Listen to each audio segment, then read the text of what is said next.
আমরা অনেকেই কোরআন শরীফ খতম করি, তাই না? তোমাদের মা বাবারা কোরআন শরীফ খতম করে না? কোরআন শরীফ পড়ে এবং কোরআন শরীফ খতম দেয়, কিন্তু জানে না কিভাবে সেজদায়ে সাহু দিতে হয়। কোরআন শরীফের ভিতরে সেজদার আয়াত আছে না? এই আয়াতগুলো পড়লে কি দিতে হবে? সেজদায়ে সাহু দেয়। যদি কেউ সেজদায়ে সাহু না দেয় তাহলে গুনাহগার হবে। সেজদায়ে সাহু দেওয়া কি ওয়াজিব।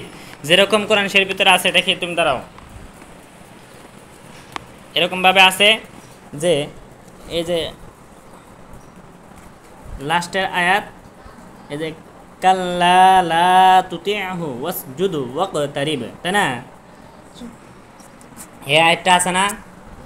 এই যে কাল্লা লা তুতিহু ওয়াসজুদু ওয়াকতারিব, এই আয়াতটা বসো। এই আয়াতটা যারা যারা শুনবে এবং যারা যারা পড়বে তাদের উপর, সবার উপর কি, এদিকে তাকান, তাদের উপর সেজদায়ে সাহু দেওয়া ওয়াজিব। সেজদায়ে সাহু দেওয়া, বসো। সেজদায়ে সাহু দেওয়া কি তাদের উপর কি? যদি কেউ সেজদায়ে সাহু না দেয় তাহলে কি হবে? গুনাহগার হবে। কি হবে?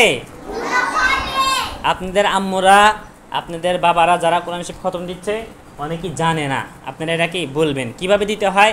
এ দেখেন, মারুফ দাঁড়াও, তুমি দাঁড়ায় দেখাও কিভাবে সেজদায়ে সাহু দিতে হয়।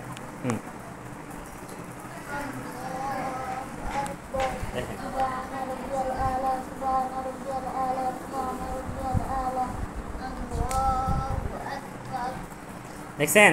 এইভাবে কেউ হাত বাঁধবে না, হাত বাঁধা নাই এবং নিয়ত বাঁধা নাই, ঠিক আছে? সানাও টানা কোনো কিছু পড়তে হবে না, সানাও পড়তে হবে না, কোনো কিছু না।